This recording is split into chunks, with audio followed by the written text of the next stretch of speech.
So yun guys, natuluyan yung susi natin. Ayaw na talaga yung disengage nya. So buti dinala ko yung extra susi natin kasi nararamdaman ko na hindi ko pa rin natatanggal yung sa headlight oh. So ito naman ang sumpa. Uulan na po. Malinis po yung ano natin, e-bike. At uulan na po ngayon. Ayan. So ang advantage po talaga ng WSPI, yung baterya niya 72 volts tapos 35 amperes. Tapos disc brake yung likod niya. Normally ito yung umaalog sa ano, sa iba. Nalagyan lang po ng sapi yan dito, washer. Ay sorry, madilim. Okay?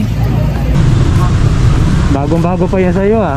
Oh? Bagong-bago pa. Hindi po, may ano na sa gilid eh. Ha? May tapas sa gilid. Ano pa lang po na 2 months. 2 months? Na ano lang sa gilid eh. Nag-ater. Sayad ng sayad. Ba? Sayad ng sayad. Opo, mababa lang po kasi. Palitan mo yung shock. Bala ko po sana paangat na lang ulit. Yeah, yung harapan. Kailangan lang ng fork oil lang yan. Ba? Fork oil. Oil lang lang. Oo.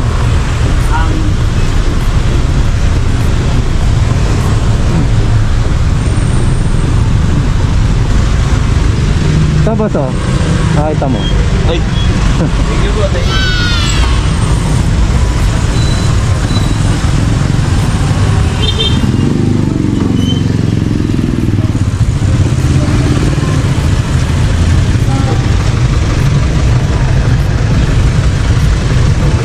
Ate oh, nasaksihan mo eh.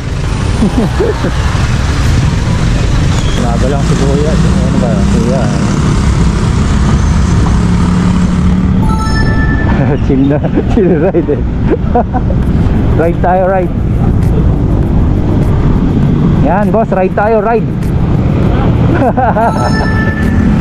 Ingat boss, ingat. Yes!